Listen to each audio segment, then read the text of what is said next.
Hi, there we go. Hello. Good morning. It is this is video 932.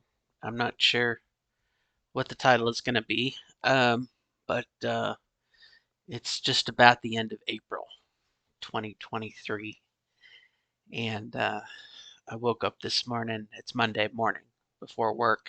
Good hour, two, good hour and a half before I have to go to work. So I'm kind of making a video. Um kind of feeling kind of hopeless and kind of like beat and lots of other stuff. And I guess that's something that I guess is on my mind. One trans and middle aged, it's the channel, da da da. Here we are, unscripted video. But it's very challenging in the world we live in right now. Now, obviously, I live in Indiana. I work in Kentucky. Um, but um, you know, uh, Indiana state legislature just passed within the last month 5 or 6 anti-transgender laws. State of Kentucky passed pretty much the same deal. Difference being the governor of Kentucky is by far a much nicer person than my governor in Indiana, who's like, hell yeah, kill them. Transgender people need to die. Um, whereas Governor Bashir has been, in my opinion, God's gift to Kentucky, um, to make up for Mitch McConnell, I guess. I don't know, but anyway, um, but it's easy to feel hopelessness or hopeless in a way with all of the stuff that's kind of going on. And this morning I caught Bo the Fifth Column's video about hopelessness. Uh, it just seemed like it was something in the air. I woke up with it. I felt it. I felt it yesterday, and it's real easy to feel like we're losing a battle, and I don't think we are. I don't think we are. And I'll put a link to Bo's video, so I won't repeat kind of what he said because you can just watch him do it. He's a much better person himself than I am. But uh, it's very easy when your state legislature, um, you know, there's enough of a majority in the political system where you live that doesn't think you deserve rights. It's very easy to feel oppressed. Um, it's very easy to I know my and really this is no surprise, but our internet experience, our computers are tailored. There's programs on our computer, the internet, that's actively try to predict who we are, what we believe, what we like to see. And so we can get a very skewed and distorted perception of reality because our computer, like when I open up a browser, um, I'm probably going to see some kind of news article about transgender stuff. And I remember over the summer reading an article by someone who worked, I think it was Twitter, um, and an ex-Twitter employee, who said that in the algorithm, the idea is to keep you there longer.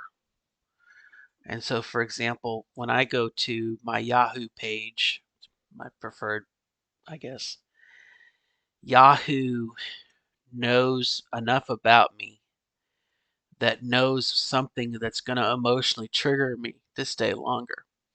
So it may have articles about transgender this, transgender this, transgender this, which of course I'm interested in, obviously.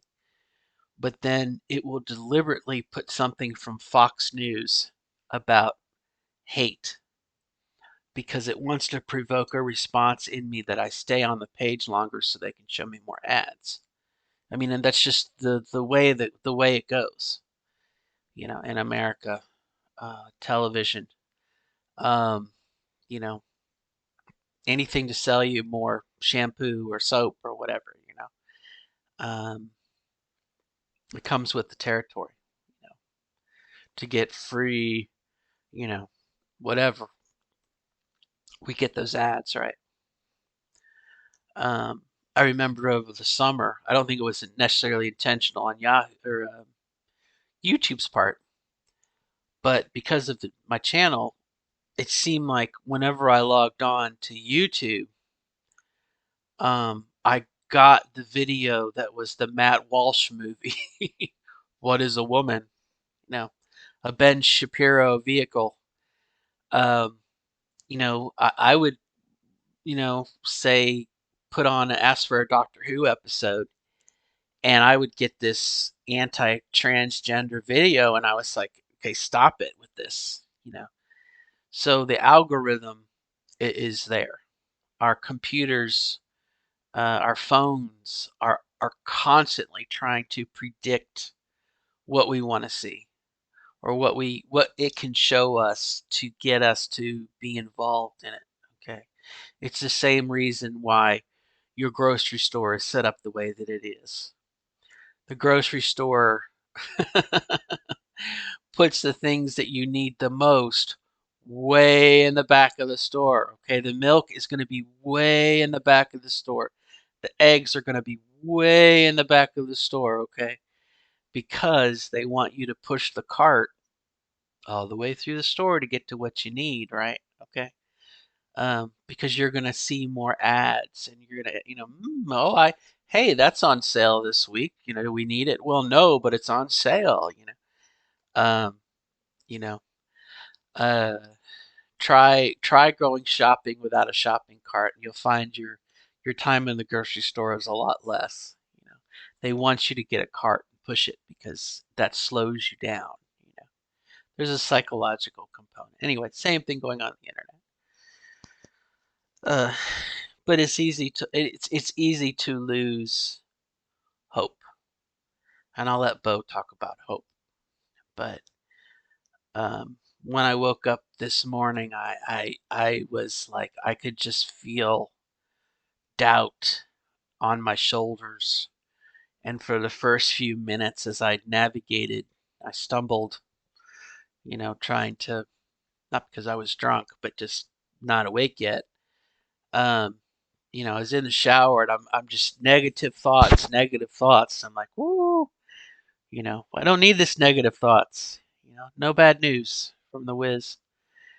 Um, it's easy if that is all we see. In the same way that we know that my parents, for example, my mom and my stepdad, watch Fox News all day long, and their view of the outside world is that um, black people are causing crimes. Um, Underage kids are, uh, committing crimes, and they need guns, and people need guns and to shoot the young kids who, you know, knock on their door by mistake. Um, we just have to kind of be aware of kind of the environment um, that we live in. But it's real easy to lose. It's real easy to lose, whatever degree of, I don't want to say comfort, but it's hope. It's hope for the future. It's hope. We'll let Bo talk about that. I am actively trying to find a good place to move to. Um, I moved to Louisville really not by accident, but circumstances, stars aligned themselves. I came up here to go to grad school. Um, I was working on a master's degree in technical theater. Okay. So I came up to the University of Louisville to be a grad student and teach set design and painting. Okay. For be an assistant. Okay. That was kind of my intent, and didn't work out that way. Didn't work out that way. But, uh, I took the opportunity. I had an opportunity to get out of Florida, and I took it. So I came up to Louisville. And while that didn't work out, through a series of events, I think I've done a pretty good job of making lemonade out of lemons. Blah blah blah blah. Chicken salad out of chicken shit. And so now that I'm at a point, crossroads, my daughter is gonna leave. Maybe she's completing high school. She might launch on her own. She's mobile. Um, Believe it or not, a toddler. Well, toddlers are kind of mobile, but you know, you can't just expect your children to pick up and move because you want to. Although, my, we did that, didn't we? Um. So anyway, so I'm headed towards this nexus point where it would be real easy for me to move somewhere else. And the state of Indiana, I don't see changing anytime soon. It's a I mean, it's Helm's Deep for hate, and that's not going to change. I'm kind of tired of the uphill battle, and so I've been looking at different states, and obviously for transgender people, you're looking at uh, somewhere up north, uh, northeast coast of the United States, New Hampshire, Connecticut, New York. They're all pretty transgender friendly. You've got Illinois, Wisconsin, Minnesota is working on becoming. They've got a couple trans refuge places. Colorado, it's a good state. And I was really hoping to move to North Carolina. However, uh, North Carolina is seeming to slide into the rut of Tennessee, Georgia, Florida, Texas. Okay, the South.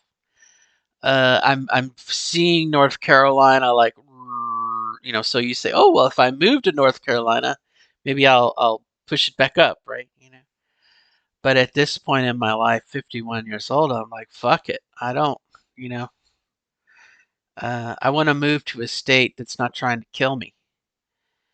Um, so I'm kind of looking for alternatives right now, but North Carolina is still in the lead. I don't necessarily want to say where I want to move on here, but I've been looking at different places in other states, and I'll keep that under my hat, close to my beard. Um, but one of the things, other than looking at, the Human Rights Campaign, equality, that you can look at different places for, places that have protection, rules for transgender.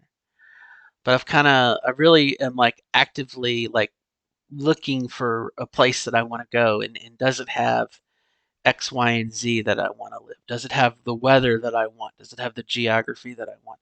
Rather than just fate, you know, trying to look at options. And one of the things I've been doing is, I will put in the state, the city, the state, and then I'll put the word transgender and just see what pops up in Google. And so far, been pretty consistent. You will get a hit related to a school board meeting. Okay. We're going to pick a place at random. Pueblo, Colorado. Okay. And you type in Pueblo, Colorado transgender. From what I've seen so far, kind of the area that I want to move. And uh, without a doubt, every single time there's a school board meeting. And there's two things that happen. There's a school board meeting, and then there's a student protest. I mean, it's been really kind of weird, like 1-to-1 ratio. Uh, there are people in the city that went to the school board meeting to protest transgender, whatever, fill in the blank, be it women's sports or bathrooms or locker rooms or accommodating transgender students. Okay, that is like a trend. Um, and one article that I read, and I guess because they're public meeting minutes, so they're public, so you can read through. But one that I read last night that kind of set me off was someone saying, well, why should we accommodate such a minority of people, And I was like, ugh, that'll get your Wheaties burning. That amount of hate and anger, or just anger and frustration. But then the other one-to-one is students at the high school, either walking out, protesting, and it really is kind of like I said, it's a one-to-one. And Bo talked about that, about the kids today and the future and da da da. So I'll let Bo say that. But um, change is happening, and I think that's another Bo thing. Let him do that. He's much better. But as far as where I want to move, you know, I looked at one state last night who, uh, I mean, they had um, homeless. They had a program. The state had set up a program where if you were a homeless transgender person, they would provide you so many months of free housing. The state would provide you so many months of free health care. And that is so very different than from where I live, with Republican led Senate, House, and the governor's mansion has a Republican that wants to kill you. Take away your voting rights, take away your bodily autonomy, and wants to kill you. It's like, wow, to be on this other side of it where it's like, you know, and the state bureau of tourism, I went there too and looked, and the state has got this. The bureau of tourism has a bureau that's for LGBT relations. So like I said, to see stuff at the state level that recognizes, hey, if we let an anti-gay vibe get out, or we want to combat, and maybe even if just in name only, I would much rather have any positive LGBT than the negative, you know. And definitely Republicans in some states right now are actively hateful, you know. So, that's something that I've been kind of looking at lately is where do I want to go? And I guess we'll move into that a little bit because it kind of dawned on me yesterday. Is two things going on. Um, I don't want to downplay where I live now because in spite of all of the above, um, I can go to the grocery store and feel safe. I can go to buy gas and feel safe. You know what I mean? Even in a place that has passed anti-transgender laws and where the people, for the most part, are backwards somewhat socially. Um, you know, it's not as bad as I'm making it out to be. And I think the children and the kids that are, the young kids, not children, but teenagers who are on the cusp of voting, it's going to change. I mean, it is going to change. We'll let Bo talk about that. But, um, it's not like, um, you know, it's not like uh, Republicans have assigned us all a number and a target on our backs. It's not open season for transgender people. I don't think it ever will be. Even in Texas, okay? Uh they're going to scare you, you know. And they're definitely, well, maybe in Texas. Take that back now that I think about it. But uh you know what I mean? It's not on a scale of 1 to 10, it's not below 5. Maybe 3 as far as quality of life for a transgender person. Uh, I went to our coffee place yesterday, Heine Brothers, and the cashier had a badge on that said, trans people are welcome, or no, what was it? Trans people belong. And the barista behind her had a button that said, trans rights are human rights. Okay. And I think the other one had her hair dyed pink and blue. Okay. So, I mean,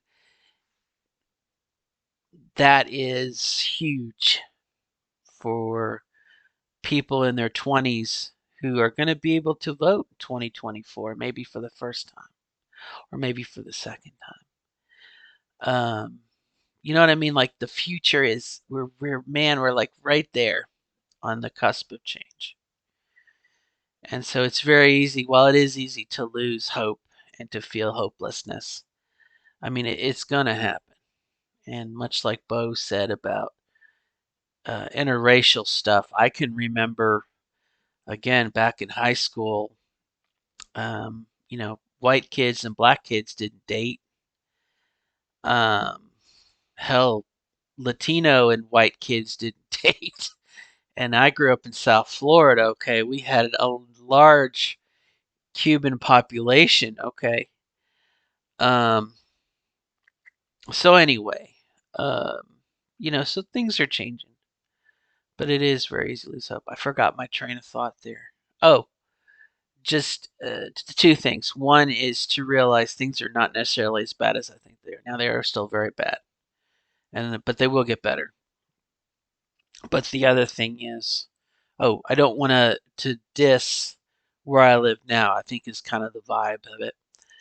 The second thing is I don't want to insult um, people that live here. I have friends who have decided to live here, got married here, had children here. This is their dream home. They love it. Um, they live in New Albany, and they're going to stay in New Albany. And if I'm bad mouthing New Albany all the time, I probably will come across as a negative person, and then that's not how I want to sound. You know? So I am trying to be a little bit aware of that. I do believe that Jeffersonville, Indiana, is Louisville's armpit. Okay, it stinks. Um, I mean, Jeffersonville would not be anything without Louisville. Okay. Um, but I don't want to make people who love this area and think it's the bee's knees. I don't want to insult them. I don't want to come across as being a negative Nelly. At the same time, I'm kind of excited to think about moving somewhere new. Um, I've lived in Florida a couple times and Georgia and, uh, you know, Kentucky, driven through Tennessee, been to Mississippi a couple times. I mean, the South is uh, is kind of my stomping ground, somewhat. Um, I know kind of where I want to go, and as much as I would love to move elsewhere, I kind of know what I want to do. So I don't want to offend people that's around me. Again, if I'm a negative Nelly or a grumpy Gertrude, um, it's something that I am aware of. And the other thing I know is that much like a kid, when you have your Christmas list and you're just like, come on, come on. Um, I'm still Uh, my move is not going to happen tomorrow. You know, my move is not going to happen next week. And so I have to be reasonable. You know, if I am bad mouthing and my daughter still has some time at her school, and if I'm constantly like, God, I would have already moved if it wasn't for you, that's gonna make her feel bad. So I'm trying to be aware of that. And I'm definitely in the point now where I'm saving up money to move. So I'm saving up my tank. Putting fuel in my tank so I can rock it out of here when I can. You so I'm trying to avoid any big expenses and cut back on my spending because now I have a goal. I have something I want to do. And that can be kind of frustrating too because you have to have a certain quality of life and things that you enjoy doing. Um, yes, you can save for the future, but if you don't live in the present, you may not make it there. So it's kind of a lot of things going on. A lot of things going on, for me at least. And I think that's pretty much just about it. It's kind of a waiting game. Um, real quick, I'll sum up and then I'll sign off. Because I want to play some video games this morning before before work. Um, loving Harry Potter, by the way. Well, I know that's a loaded statement. Hogwarts Legacy, excuse me.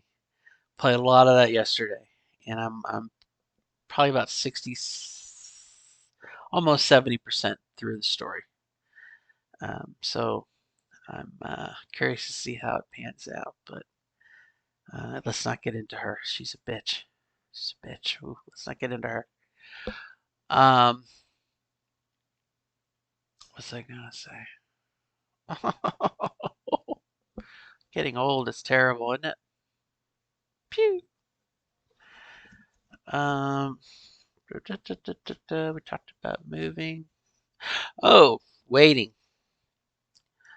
Um, breast stuff.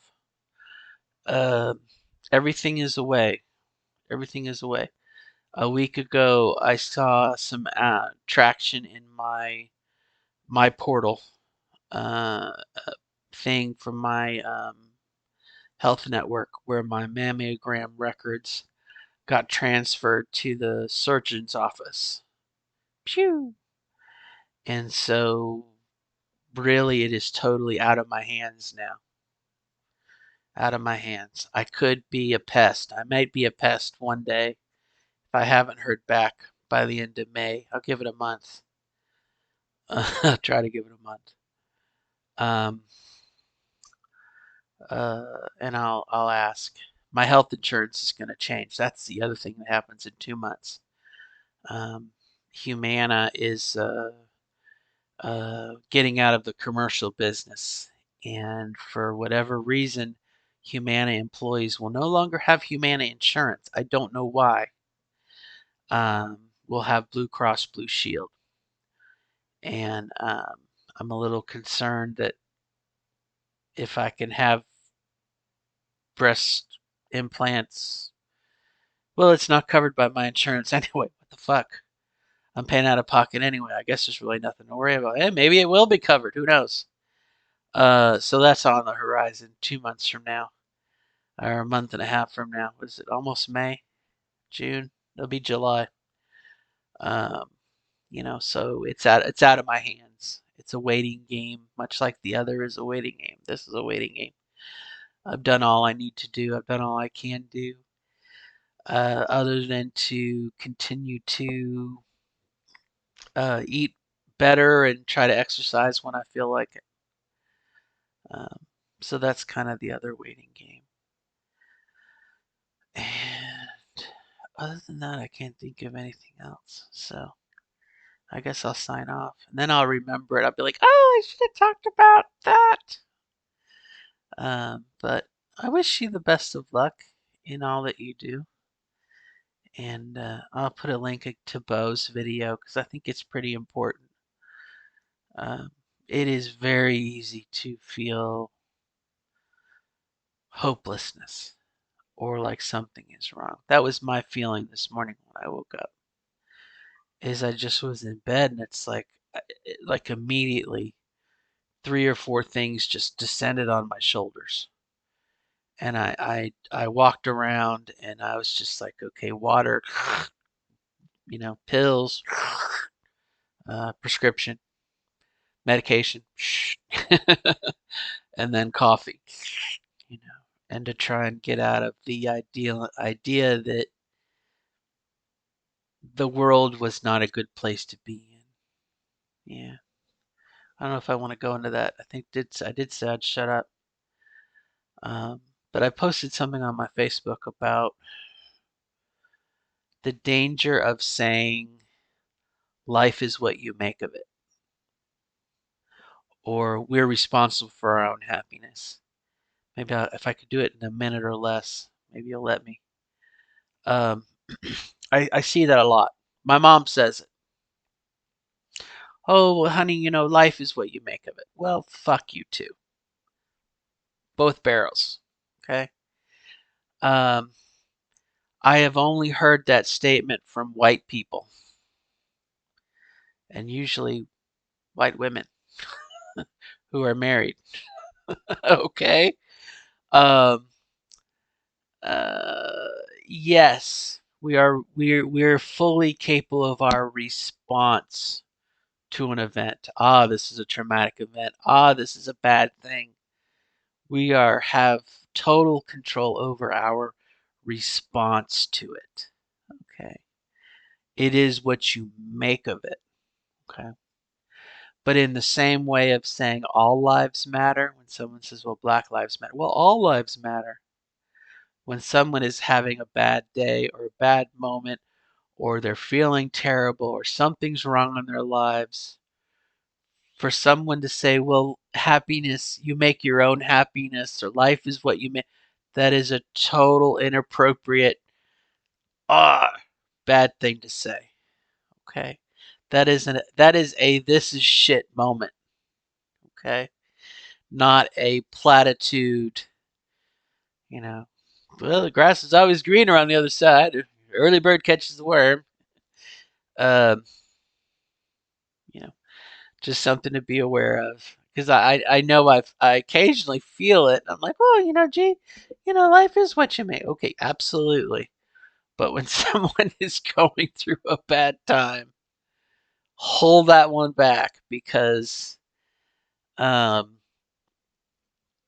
you know, we don't know what someone else is going through, and it's a lot better to ask a question. Hey, how are you? What's going on with you? I know I haven't seen you around a bit. What's new? And listen, that's a lot better than some. Well, it can't rain all the time, um, because that's a statement that they really don't care. They really don't care, And you want to say, well, and how does this come into play? Give me 2 minutes. Uh, as transgender people, we have politicians and other people that are actively trying to make our lives hell.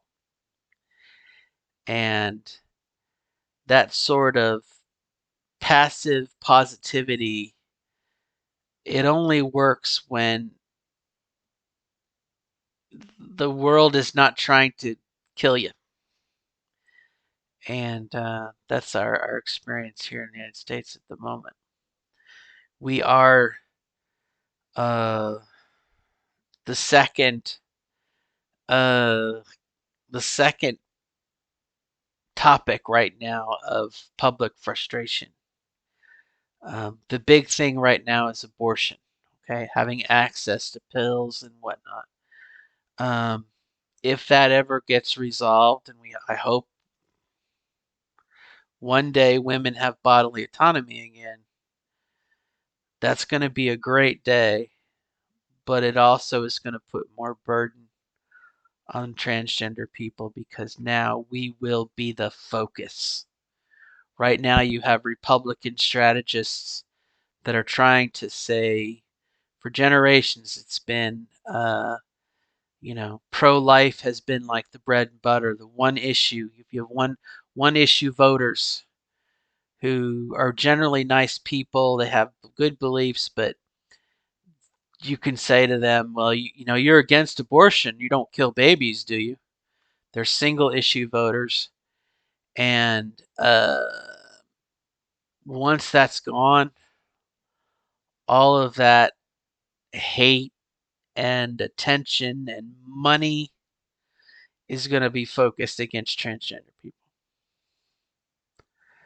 So it's going to be a great day when we no longer have to worry about abortion. But I would expect your career politicians to then say, "Oh, well, well, we can't do that anymore. We got immigration and uh, immigration and public safety to get guns out there, but let's really double down on the transgender freaks. That's coming. So it's going to get worse before it gets better. Don't give up hope. All right. I've overextended my welcome as always. Until next time, good luck. Hang in there. Bye bye.